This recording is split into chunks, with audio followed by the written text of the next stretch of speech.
1 Samuel chapitre 4.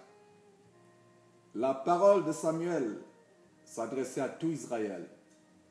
Israël sortit à la rencontre des Philistins pour combattre. Ils campaient près d'Ebenezer et les Philistins étaient campés à Aphek. Les Philistins se rangèrent en bataille contre Israël et le combat s'engagea. Israël fut battu par les Philistins qui tuèrent sur le champ de bataille environ 4000 hommes. Le peuple rentra au camp et les anciens d'Israël dirent: pourquoi l'Éternel nous a-t-il laissé battre aujourd'hui par les Philistins? Allons chercher à Silo l'arche de l'alliance de l'Éternel, qu'elle vienne au milieu de nous et qu'elle nous délivre de la main de nos ennemis. Le peuple envoya à Silo, d'où l'on apporta l'arche de l'alliance de l'Éternel des armées qui siège entre les chérubins. Les deux fils d'Élie, Ophni et Phiné, étaient là avec l'arche de l'alliance de Dieu. Lorsque l'arche de l'alliance de l'Éternel entra dans le camp, tout Israël poussa de grands cris de joie, et la terre en fut ébranlée. Le retentissement de ces cris fut entendu des Philistins, et ils dirent: que signifient ces grands cris qui retentissent dans le camp des Hébreux? Ils apprirent que l'arche de l'Éternel était arrivée au camp. Les Philistins eurent peur, parce qu'ils crurent que Dieu était venu dans le camp. Malheur à nous, dirent-ils, car il n'en a pas été ainsi jusqu'à présent. Malheur à nous, qui nous délivrera de la main de ces dieux puissants. Ce sont ces dieux qui ont frappé les Égyptiens de toutes sortes de plaies dans le désert. Fortifiez-vous et soyez des hommes, Philistins, de peur que vous ne soyez asservis aux Hébreux, comme ils vous ont été asservis. Soyez des hommes et combattez. Les Philistins livrèrent bataille et Israël fut battu. Chacun s'enfuit dans sa tente.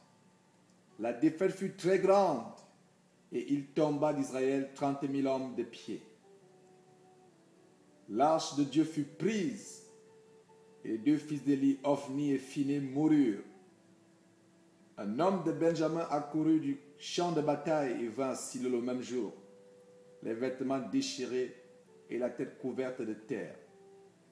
Lorsqu'il arriva, Élie était dans la tente, assis sur un siège près du chemin, car son cœur était inquiet pour l'arche de Dieu. À son entrée dans la ville, cet homme donna la nouvelle et toute la ville poussa des cris. Élie, en entendant ces cris, dit: que signifie ce tumulte? Et aussitôt l'homme vint apporter la nouvelle à Élie. Or, Élie était âgé de 98 ans. Il avait les yeux fixes et ne pouvait plus voir. L'homme dit à Élie: j'arrive du champ de bataille, et c'est du champ de bataille que je me suis enfui aujourd'hui. Élie dit: que s'est-il passé, mon fils?